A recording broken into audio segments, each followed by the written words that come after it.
With the first week of Overwatch League Stage 2 now concluded, we now have a better idea of some of the team's strengths and weaknesses around the new comps being run on the new maps. So let's return to my power rankings and see which of the teams are now thriving and which I feel are in bad positions for the rest of this stage. As usual, I'll start with my tier of the bottom side, in which we start with the LA Valiant at 20, dropping down 1, the Florida Mayhem moving up 1 place to 19, whilst the Washington Justice, Hangzhou Spark and Houston Outlaws remain at 18, 17 and 16 from last week.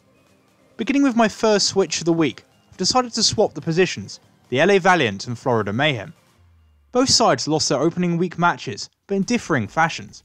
The Valiant was stomped by San Francisco, which although expected against such a tough side, inspired very few positives throughout their own level of play performance.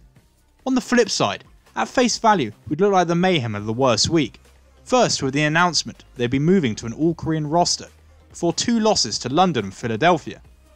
Yet the performance of Florida in both of these series caused their opponents a lot of issues, with Sire Player and BQP finally being allowed to show their prowess on DPS. Their GOATS comp, along with the consistent poor play of players like Chris and Zephyr, show that this team is still in a very bad state, but at least they can give their fans something to cheer for right now, with some competition against their opponents, and this is why they swapped places with the winless Valiant. Meanwhile, the Washington Justice and Hangzhou Spark had strange weeks, with both sides also recording losses. That said, the Justice were able to show that the side was clearly improving, with Arc slotting in nicely, whilst Corey was their standout player of the week with good performances and crucial plays against both Toronto and Chengdu. The side even managed to pick up 2 map wins, but I felt this was more thanks to their opponents' mistakes than great Washington plays, and this is partly why they do not rise. Hangzhou were as inconsistent as ever in their 4-0 loss to Vancouver, but there were the occasional moment in the series from players like Rhea, which gives me some hope for them moving forward, especially given how at times they did make some of the maps very competitive, and that's why they don't drop. With Houston not playing, I didn't feel that any of the teams below them had performances that warranted moving them ahead of them for now, and with the meta allowing for DPS, players like Linkser and Jake could throw in a few surprises, alongside Mooma's Hammond, but I think is quite underrated. That said, I'm not getting my hopes up for the Outlaws, and I feel that this will be another tough stage for them. The next set of teams that I've grouped together, all with potential and have shown glimpses of their quality, but at this moment are far too inconsistent to be part of the upper half of my rankings. At 15 is the Guangzhou Charge, one of the biggest fallers of the week, down 3. The Paris Eternal rise only 1 spot to 14. The Shanghai Dragons find themselves once more at 13. And lastly, the Atlanta Reign continue their fall, down twice to 12. I can no longer make up excuses for the Charge, who I'm punishing heavily after another 2 4-0 defeats to the San Francisco Shock, which is not so bad, but also to the Paris Eternal, which is unacceptable. With a number of quality players in this side like Happy, Rio and Shu, just to name a few, this side should not be performing as badly as they are on a regular basis. It's been suggested of late that coordination issues are to blame with a heavily mixed trilingual roster, and for their sake they need to hope they can address this quickly. Guangzhou lacks a quality win, and if they keep losing in such a convincing fashion, this season could quickly spiral out of control. Now Paris had me curious at the beginning of the week after they 4-0'd the Charge, but now I'm convinced that despite some impressive play from Shadowburn and debutant Grey, that this victory was more down to the decline of the Charge, and this idea would be backed up by the opposite results for Hunters, who simply rolled on them. Their Pharah play in particular has given me a little more confidence in the side as they move ahead of Guangzhou, but I'm not convinced that this team can truly challenge this stage, so they'll remain at 14 for now. Shanghai had one of the toughest schedules this week, so they went against the Gladiators and the Excelsior, and to their credit they managed to make some of the maps competitive, picking up 1 map win as well as a draw. But they'll need to show me some quality in their upcoming games before I think about moving them up my rankings. Lastly, we have Atlanta, who I dropped again after a mixed week. The first half against Boston showed the positives of this side, who are quite flexible with their ability to play different compositions, and on the whole this season, their players have shown enough quality to compete against most teams. But their second half collapse to Boston and dominating defeat to London first highlighted their persistent issue with emotions that gets the better of the side often, and worsens their performance after they start losing. It also suggested that with some of the new inclusions surprisingly in the place of players like Dako, the team was struggling with its coordination.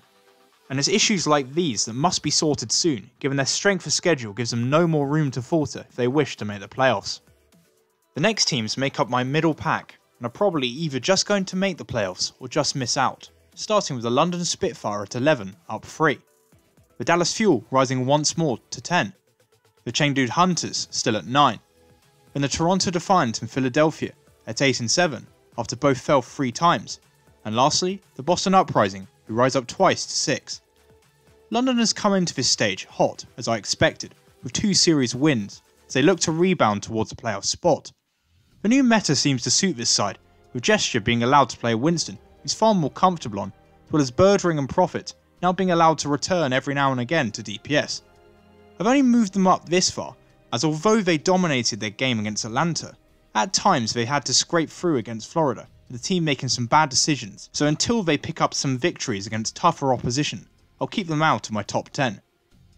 Dallas move up as others fall, despite them not playing. The trade that saw RCK go for Note looks good for both sides, but I do now wonder where their team lacks some flexibility they once had, and whether that will significantly hinder them as they kick off their stage next week. The Hunters started the stage as I expected, and look right at home in the compositions being run. Arguably, Amenga's improved from last stage, whilst players like Jinmu and Elsa are highlighting their flexibility and quality on heroes like Pharah and Symmetra, that have brought the side a lot of success so far. I restrained myself from putting them any higher purely because in spite of demolishing the Eternal, they seem to get in their own heads with an ugly win over Washington, and want to see them correct this against stronger, mid-table sides. Toronto and Philadelphia are my other big fallers of the week, which are good highs but bad lows. Both sides have plenty of quality in their sides, as shown by their 5 win stage 1s, but their weaker strength of schedule then appears to be catching up to them now, as they've been struggling against tougher sides, with the Fusion being destroyed by New York, and Defiance being reverse swept by Boston. Players like I'm37 and Elk are fitting in nicely for both sides, but they need to develop a level of consistency before I'm fully confident they can be true challengers this stage. Then we have Boston, who've been incredible at turning series around, with 2 consecutive reverse sweeps against Atlanta and Toronto. Culhex and RCK had outstanding first weeks to stage 2, and this side just has a temperament that is the polar opposite to the Reign, but they never lose hope and are always positive and hopeful, which gives them such an edge when the momentum is with them. Of course they need to find a way of not having to reverse sweep each series, with more consistent level of play in the first half, but the underdogs look set to keep everyone on their toes for now, and the RCK trade looks to be a heavy win for the side right now. Finally, in my top 5 teams, I have the Seoul Dynasty at 5, up 2, the LA Gladiators moving up 2, as well to 4, whilst my top 3 is unchanged, with the New York Excelsior at 3, San Francisco Shock at 2, and the Vancouver Titans at 1. Seoul's only game of the week was against the Gladiators, and they showed that they are a side to watch out for, as they took LA right to the edge with a competitive 5-map display. My only worry with the side is their apparent inability to play with or against Baptiste bunker comps, and with it being very strong right now, they must adapt quickly or risk being punished, especially as their strength of schedule is very tough this stage. The Gladiators meanwhile were efficient and picked up where they left off last stage with 2 great wins against the Dragons and Dynasty, with just a few kinks needing to be ironed out before I'd be confident to put them anywhere near the top 3. Speaking of which, all 3 sides at the top got off to winning starts in pretty convincing manners, and as such I don't think I can change any of their positions. That said, at the moment I do think that the Shock looks the most comfortable around Baptiste in the new meta, and New York and Vancouver need to be careful not to slip up moving forward, as there were some moments where their play looked a little complacent and risked being punished, especially if they had to play against tougher opponents. And with that, I'd like to thank you for watching, and I hope you enjoyed.